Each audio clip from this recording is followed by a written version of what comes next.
Well, good morning. It was a great day yesterday, wasn't it?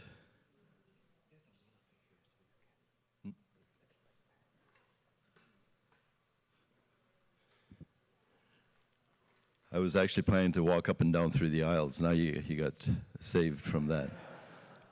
I was going to interview and see if you were still awake and paying attention. If you fall asleep, I'm going to ask the person next to you to poke you and say, would you please close in prayer? It was a great day yesterday.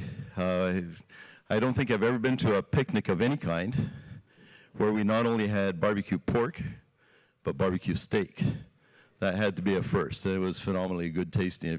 I still bear the mark of the picnic on my hand. It didn't wash off. I don't know if that's my entrance to heaven now. I got to show that at the pearly gates, and Peter will let me in because I ate at the church picnic. If you don't have a stamp on there, you're just plain out of luck when you get there. But I was thinking back to last Sunday as well, and the service that we had. It was interesting to be in a service where there was not only one and not two, but three languages being spoken and being interpreted. Phenomenal job by Pastor Miller to speak in three languages at one time. Man's got it, and blessed man, he speaks Spanish as well, so he's really got it made when it takes to get to heaven. But it's always interesting to watch baby dedications.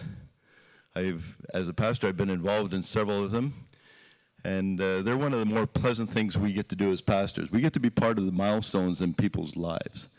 And the birth of babies is always such a joyful occasion, and the baby dedication is always one where you get to talk with parents about why they named the child that way, discuss with them, ask them. They always have, parents always have hopes and dreams for what their child is going to grow, how they're going to raise that child, and where they're going to grow up, and how that's going to be. So I thought back to the birth of my first son, my son. And this is Jonathan. He came to us first actually as a foster child with a number of serious medical difficulties. We firmly believe that he was healed by God, even though he was born at a turning point in my life when we were simply just beginning to get our spiritual lives back on track. And so we named him Jonathan because we saw him as a gift of God, and that's what Jonathan means, Jonathan Daniel. Powerful name that he had. So we had him dedicated, yes, and that's me and Diana there. That's back when I not only had hair, but I had color. It goes back, well, I won't say how many years, but it goes back a number of years. But you look at this child and we hold him, and as you kind of go through the different stages of life with him, you begin to share dreams about him. Now, I think every dad probably at some point hopes that their son will live out the dreams that they once had for their life. And I grew up in Latin America, so my dream was to play professional soccer and hopefully at one point even put on my nation's jersey to defend the country. Sadly, that just never happened. So I thought, well, maybe my son would kind of live up to that. Unfortunately, he was a whole lot better at other things. Soccer was just never his sport. He was a little bit uncoordinated when he ran. He looked like he was coming apart at the seams. But surprisingly, he was a very good skateboarder. So I coached him here. It was an under-12 boys team that we had a lot of fun coaching. Life doesn't always pan out the way you expect it, though, does it? And someplace along the way, things get sidetracked. And this is where he turned out to be about 10 some years later. Shows a very tough exterior, developed an addiction to drugs, and the ensuing problem with that is that you usually end up with a crime rate because it's hard to otherwise pay for it. So he became eventually, and I know I've shared this with you before, he became one of the statistics in the overdose deaths that are taken off and don't really make the news so much anymore, back about 6 years ago. Just an aside, you realize that today there's over 200 every month in BC that die from die because of overdose of drugs. That runs roughly about 7 people a day. It occurs to me that when we see statistics, whether they're casualties of war, whether they're victims of violence in some other place, whether they're casualties of natural disasters, or as was the case with my son, part of an overdose epidemic someplace, it's easy to forget that behind each one of those numbers is a real person with a real family, and that it isn't just that one person that is affected by so many others. So what do you do when your dreams are not only broken, but shattered? Well, last time I spoke, and it goes back a number of weeks, you may not fully remember everything, we started a series that is based on the book of Ruth, the story that's told in the book of Ruth. And we left Naomi, who is one of the main characters, standing in her own field of broken dreams.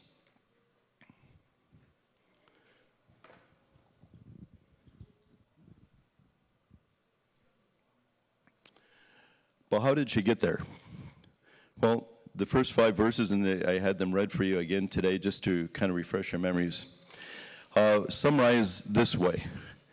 The storyteller begins by saying, in the days when the judges ruled, it anchors the events that are going to take place in the story in real time. These are real people who lived in real time. It's not just a story, it's not just a once upon a time, it's not a made-up story, but a story about real people who lived sometime between 1200 and 1020 BCE, sometime in the time of Judges and just before Israel had a king. It was a time that was characterized by violence, by anarchy, by, as the last verse in Judges, the book of Judges states, everybody was doing according to how they saw fit. But then on top of that, there was a famine that hit.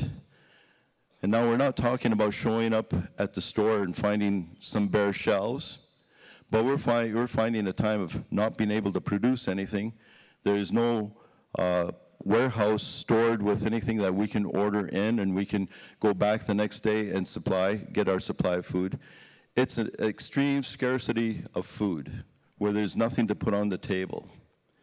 Where your children, if you're married and you have kids, are coming to the table and saying, what's there to eat today, Mommy and Daddy? And you have to say, we don't have anything today. There's nothing in the store. There's nothing we've been able to produce. There's nothing here. And so it's in that time that a man named Elimelech sees his need to move to a different place where he can find enough food to feed his family. And so Elimelech leaves Bethlehem, which ironically stands for house of bread, to move to the land of Moab in search of food in order to feed his family. While they had apparently planned to only stay there for a short time, they apparently ended up staying longer and seemed to have put down roots there. But then tragedy strikes, and Elimelech dies. We're not sure why, we're not told, but we're told by the storyteller that Naomi is then left alone with her 2 sons. Well, the boys marry Moabite women, Orpah and Ruth, but then tragedy strikes a second time, and they both die also. And again, we're not given any reason why, we're not given any cause, it's just, the storyteller just states it matter-of-factly. And Naomi now is left standing alone without her 2 sons and without her husband.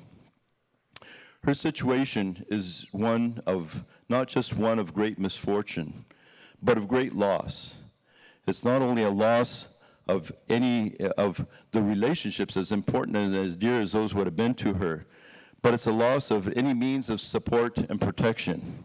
It's a loss of any kind of way of getting around and being taken care of.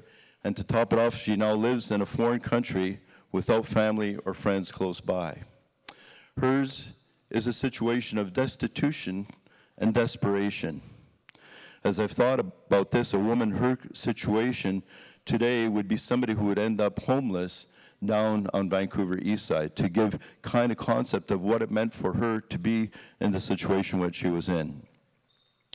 So here we are 5 verses into the story, and it would seem very depressingly like this is the end of the story as far as Naomi was concerned. But fortunately for Naomi, this is not the end of the story, but rather a point in the story that gives rise to and marks a new beginning for her. So today, as we talk about how do we handle extreme loss and how do we get through these times of significant loss, I want to talk about 3 questions that are raised by our experience, often by our experience of tragedy, personal tragedy and crisis that results in an experience of great loss. We can see indications of these 3 questions coming up as we look at how Naomi is processing her experience. Now, they don't necessarily come up in sequence, and they don't necessarily come up only one at a time. Sometimes they're all there all the time, and sometimes they keep recurring. It isn't like we answer them, we deal with them once, and then we move on. So I want to talk about, first of all, I'm going to put the questions up here so you can see them. And we're going to talk about, first of all, the first one. Actually, I'll come back to that. The first question is, where is God? Where is God in all of this? See, experiences such as that of Naomi challenge our understanding and our belief about God, and sometimes even in God. Who he really is. What he is really like. And for some, does he even exist? And if he exists, is he really a God of love who actually cares about me and cares about what is happening in the world? Listen between the lines to Naomi's struggle to make sense of the God who she thought she knew, the God who thought was there, and who she thought she knew what he was like and what he is like now. In verse 60 it says, when she heard about the Lord, that the Lord had come to the aid of his people. And the word there that's translated Lord with capitals, small capitals, is the word for the covenant-keeping God, otherwise known as Yahweh or Jehovah in older translations. So she heard about how God, the covenant-keeping God, had come to the help of his people back in Israel, back in the land where God had promised to bless his people.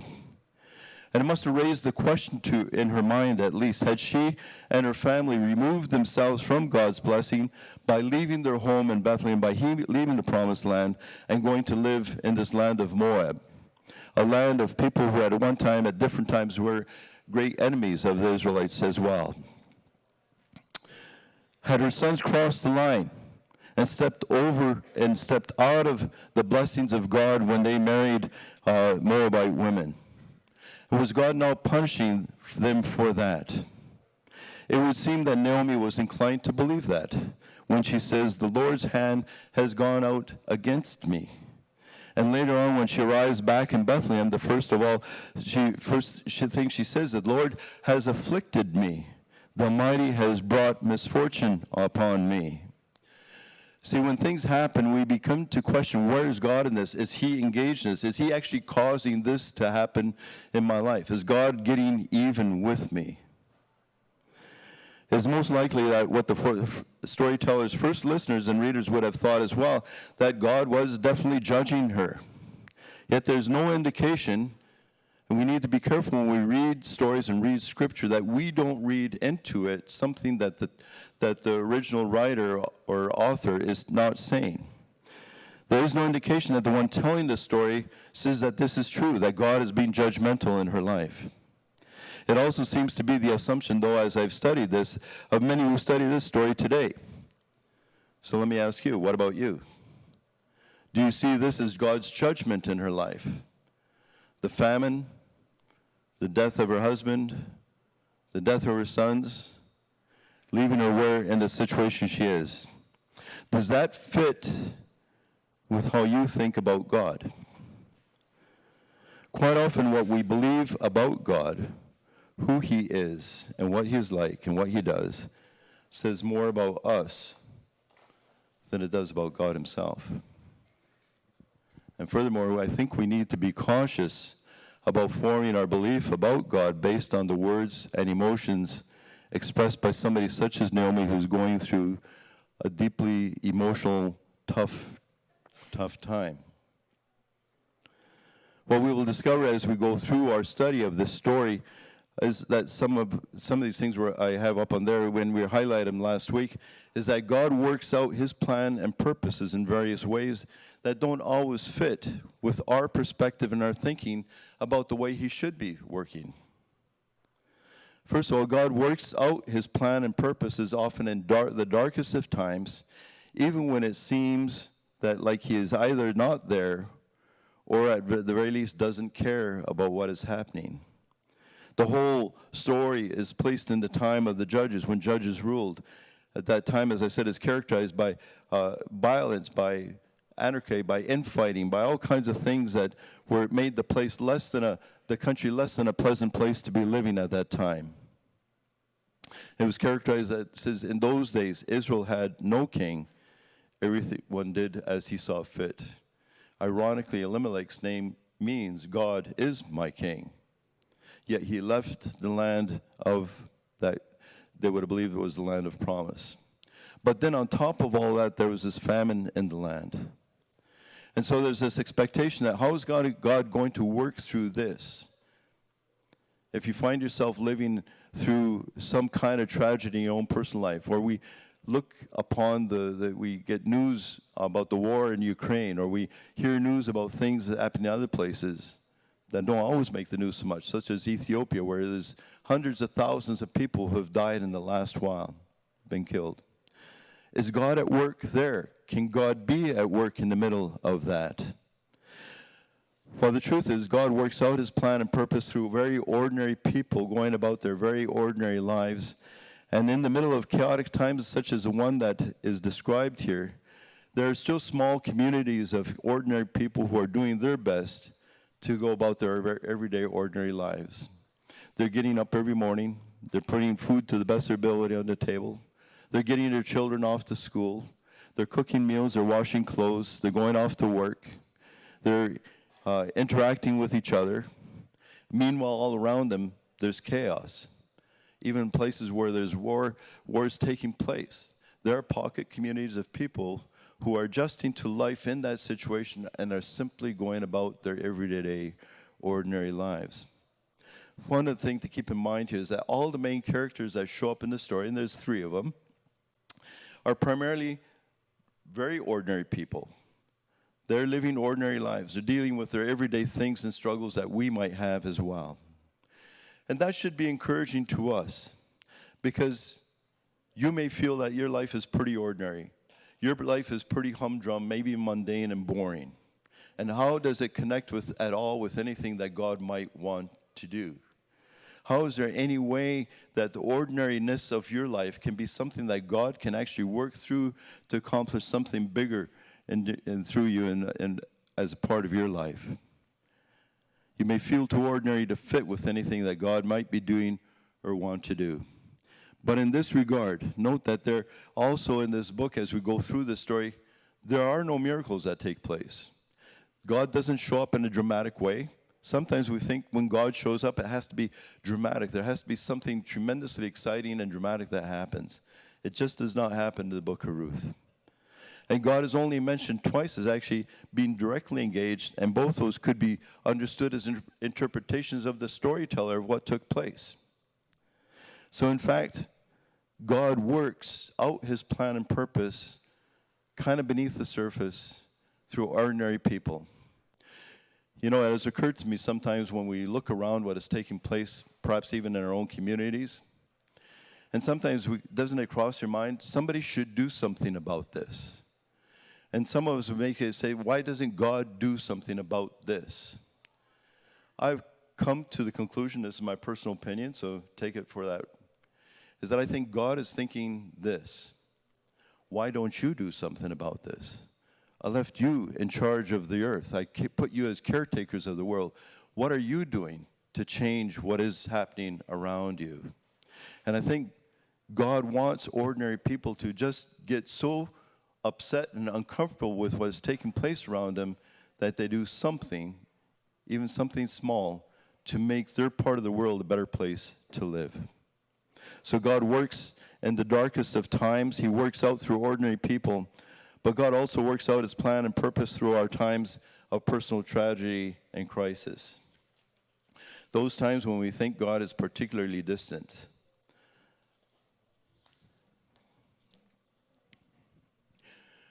I want to be clear, at least in the way I understand God to work.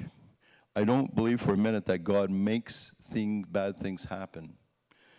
Here's where I've come out. Some people say, well, how do you account for all the suffering in the world and pain and evil in the world, and how do you justify that with a loving God? And here's my answer. It may not satisfy everybody. This is where I've come out. Is God created us for a love relationship with him. Now, we all know instinctively that love, in order to be genuine love, requires the capacity to not love. I mean, if you can think back, and some of you don't have to think back too far, some of us think back a long ways, to those early teen years where you had an infatuation with somebody, but they didn't return that affection. And you wanted, like everything, to make that person like you, love you, but you knew instinctively that if you did, it wasn't love at all. We live with the consequences of not loving God. We live as broken people in a broken world, and we live with the consequences not only of our own brokenness, but the brokenness of others. But here's the thing. Paul writes in Romans, he says, in all things. That means the things that aren't so good in your life as well as the things that are good.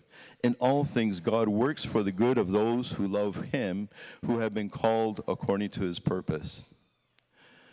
Notice that it's for those who love him and have answered the call according to his purpose for your life. So the question here then is, what is God's calling on your life in the middle of whatever else you're experiencing right now? And it's worth noting here that when Paul writes this, the verses leading up to that verse, Paul makes references to our experience of brokenness in the world that we live in. See, God's purpose and plan for your life is not canceled out either by your traumatic experience in life, whether self-inflicted, and some of those are self-inflicted, or caused by others. And with my hand in my heart, I've cried with those who have suffered through tremendous experiences of abuse. Yet at the end of the day, there's some responsibility we take, not for what had happened to us, but for what we do with it. See, God specializes in taking the broken pieces of our lives and creating a beautiful mosaic. When we are willing to put those broken pieces into his hands and allow him to work that out. We live as broken people in a broken world with the consequences of our own brokenness as well as the brokenness of others. But God can take those broken pieces that we hand to him and make something good out of it. He doesn't turn our bad experiences into good experiences. It doesn't say they were good and that I'm glad they happened. But we have a choice along the way on giving those pieces to God and allowing him to work those things out in life. Two other things up here that about how God works out his plan and purpose that will come through along the way, and we won't touch on very much today. And one is that God works out his plan and purpose through ways that challenge our perspective of how he should work. He works through people who you think, really? Jesus was one of those. Born in a backwater little town of Bethlehem. I mean, when the Magi came looking for the one who was born to be king, they didn't go to Bethlehem, they went to Jerusalem because that was a natural place to look for. God works things out in a way that challenges our perspective of how he should work. But God also works out his plan and purpose through time that extends beyond our lifetime, and that will come through when we get towards the end of the story, that your lifetime is only part of the story that your life story forms. Which is why last week we talked about what is your backstory. Because you see, you are the continuation of the story of other people's lives. Your parents, your grandparents, your great-grandparents, people you've never met, but who have had a profound influence on your life because of the way they have influenced others along the way in your life before you came along. I thought about Elimelech leaving his land in pursuit of food to be able to feed his family. And I think back to my dad and his family leaving Russia at a time when they were undergoing tremendous starvation, tremendous persecution to come to Canada. Some of you probably have heritage that goes back to family members, grandparents or parents or great-grandparents who left someplace in the world because they wanted to come here to give their successive generations a better chance at life, a better opportunity for life. Your story will extend beyond your lifetime, and we'll be looking at that as we go along. So the first question is, where is God in this?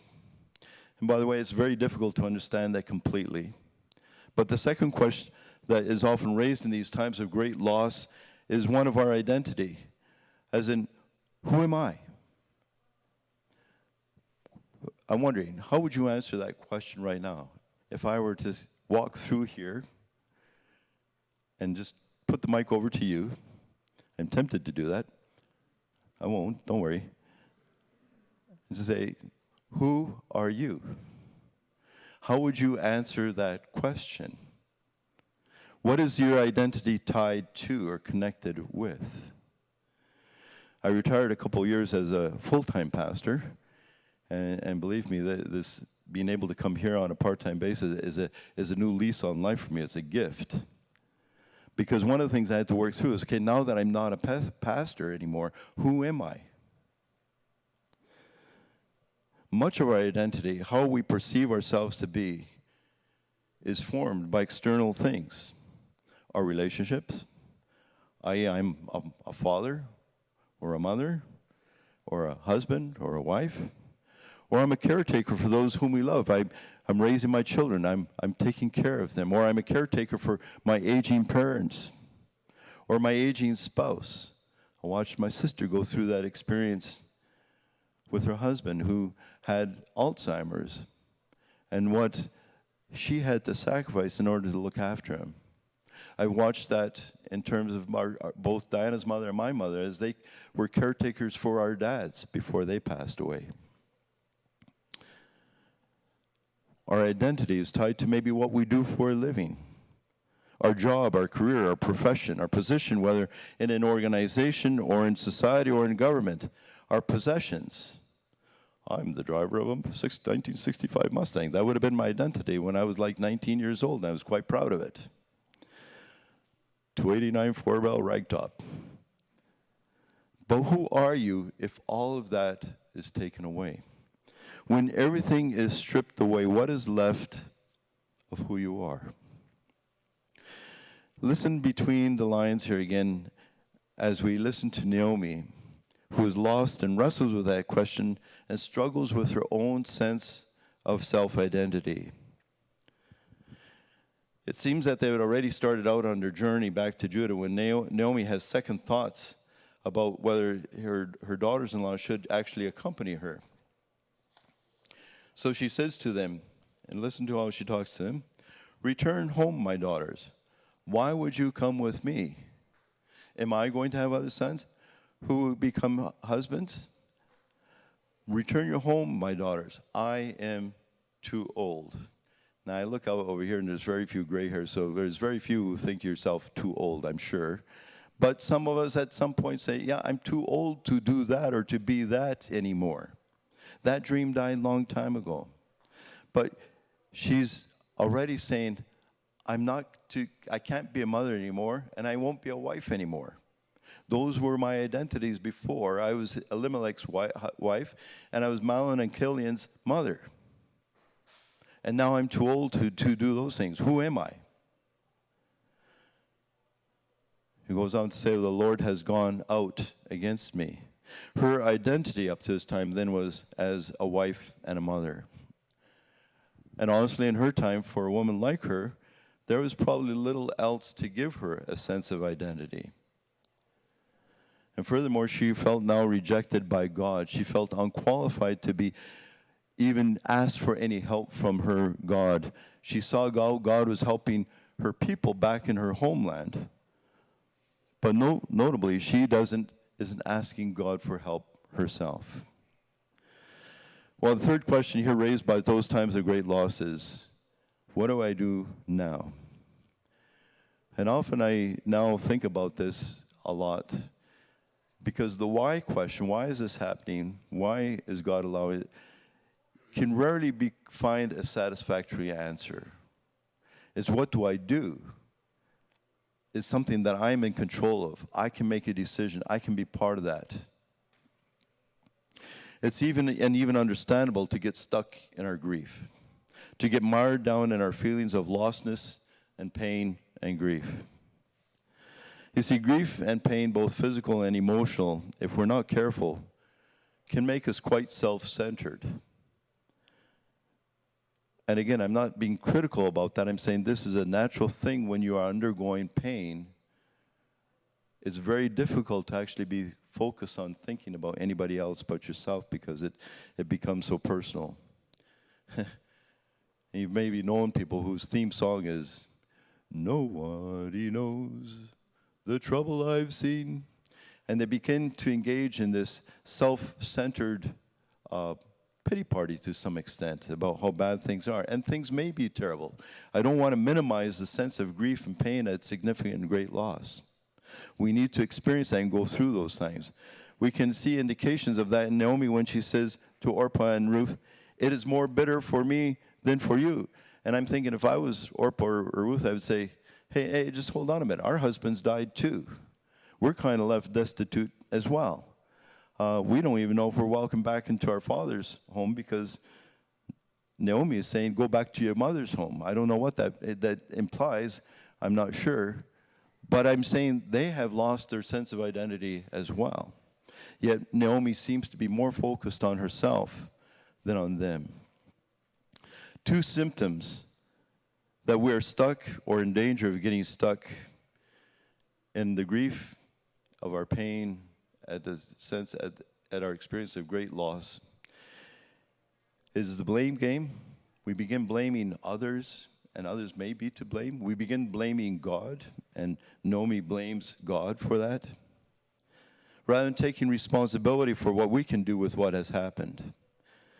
And when we allow our experience of significant loss to define who we are, sometimes we get stuck there because now it defines us. We see ourselves as victims, unable to do anything about what has happened, and furthermore, unable and perhaps even not responsible to work anything out through the process of healing.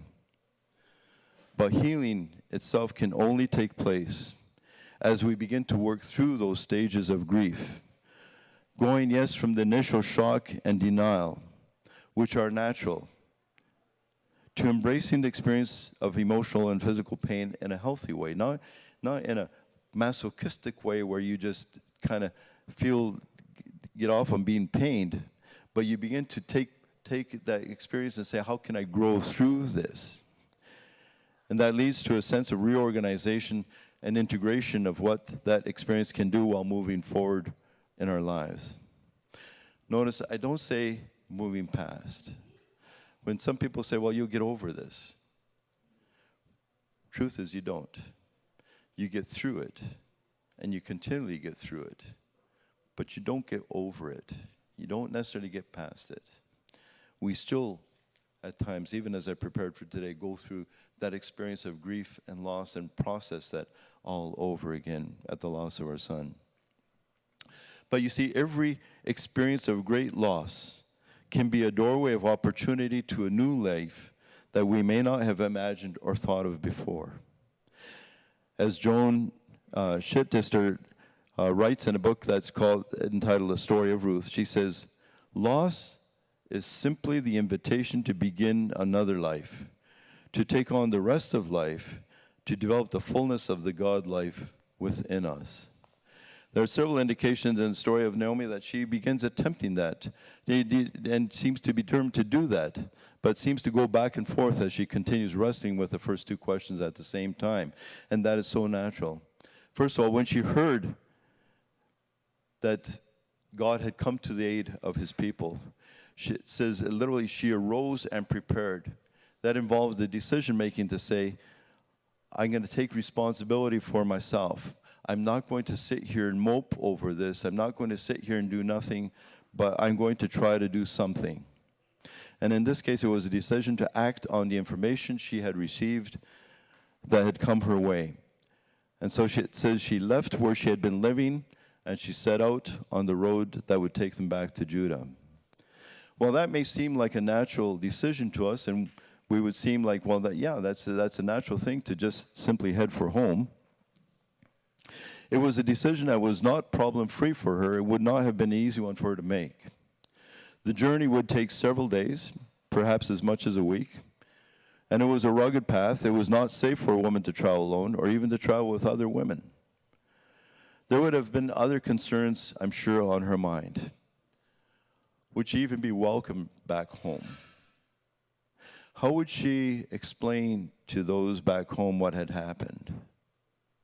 Would they sit in judgment of her? Would she be judged by friends and family? Who would be there to take her or take them in and give them a place to stay and help them to get grounded again? Where would they live? And what would they get to even get enough to live on? And I think it may have been these concerns that prompted her to have second thoughts about Orpah and Ruth going with her. And so would they be rejected as and ostracized as Moabite women? And she's right in saying, you have a better opportunity of finding a husband among your own people than among mine, because my people won't see you as viable brides. If life would be a struggle for her to survive, what would it be for them? And here we have an indication that she is beginning to move out of the self-centeredness of her grief to a posture of caring and for others. She first of all pronounces a blessing on each one of her daughters-in-law. May the Lord show kindness, and the word there for kindness is loving mercy. May he show kindness to you as you have shown to me and to the dead. May the Lord grant each one of you that you find rest in a home of another husband. And she advises Orpah and Ruth that they would have a much better chance of getting on with life by staying in Moab than by coming with her. And humanly speaking, she is right. And Orpah does what is reasonable and heads back home. The scene is a very emotional one, indicating the closeness and love that they experienced together, perhaps bonded even more closely as a result of their experience of the deaths of Naomi's husband and her two sons. But Ruth refuses to go back and is determined to stick with Naomi, expressing her commitment in the words that are often quoted, interestingly enough, in marriage ceremonies. But these are words that were given from a daughter-in-law to a mother-in-law. She says, don't urge me to leave you or turn back from you. Where you go, I will go. Where you stay, I will stay. Your people will be my people, and your God, my God. Where you die, I will die, and there I will be buried. May the Lord, that is your covenant God, deal with me, be it ever so severely, if anything but death separates you and me. We need to understand how the power of these words and the decision and the commitment that Ruth is making here. She's turning her back on her own nation, on her own people, but also her own religion, her own gods. And she's saying, I'm going to be with you. I want to become one of your people. I want to become part of your life. This was a life-changing, momentous decision that Ruth makes. And her life from this point on will never be the same in ways that she can't imagine.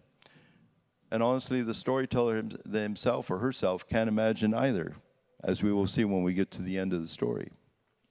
It's not only a commitment to Naomi, you see, but to Naomi's God and to Naomi's people. The question, of course, would be, will they be as committed to her as she is to them? But there must have been something in Naomi that caused Ruth to make this decision. Something she saw in how Naomi lived, her strength of character, the way she cared for her and her sister-in-law Orpah.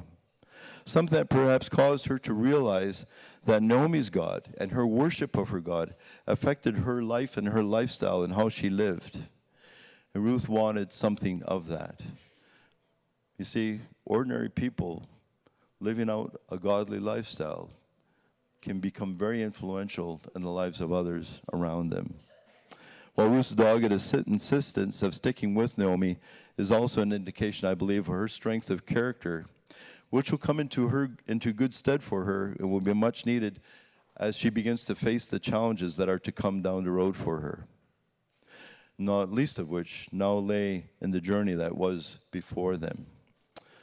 But we'll pick that up next Sunday when we talk about their journey in search of a place called home. This part ends with, so the women went on until they came to Bethlehem. Are these questions any ones that you wrestle with? Have you had experience in life that cause you to call into question, who is God? What is he like? Where is he in all of this? What about your own sense of self-identity? When things fall apart, does it call into question you? Does it peel back the layers and force you to look deep inside and say, now, who am I really on the inside? Are you seeing the open door for a new opportunity in life, for a new life that lies before you as you go through the process of healing and work on and move forward in your life? I believe those are things that God wants for us. He wants to come into a new relationship with us that isn't based on a set of beliefs and convictions that have been handed down and taught to you. I'm not saying that what you've been taught is wrong. But you need to have that personal experience where you have that personal encounter with the living God, where he transforms your life. And it changes your perspective not only on who he is, but on your whole life, your whole sense of identity. And you begin to live life in a different way because now your life is centered out of is not centered on yourself, but centered on what God is doing in and around you. And through the process, it opens the door for tremendous opportunities for a new life that you perhaps could never have imagined or thought. May God speak his word into your life in some way today as you process those questions in your own life.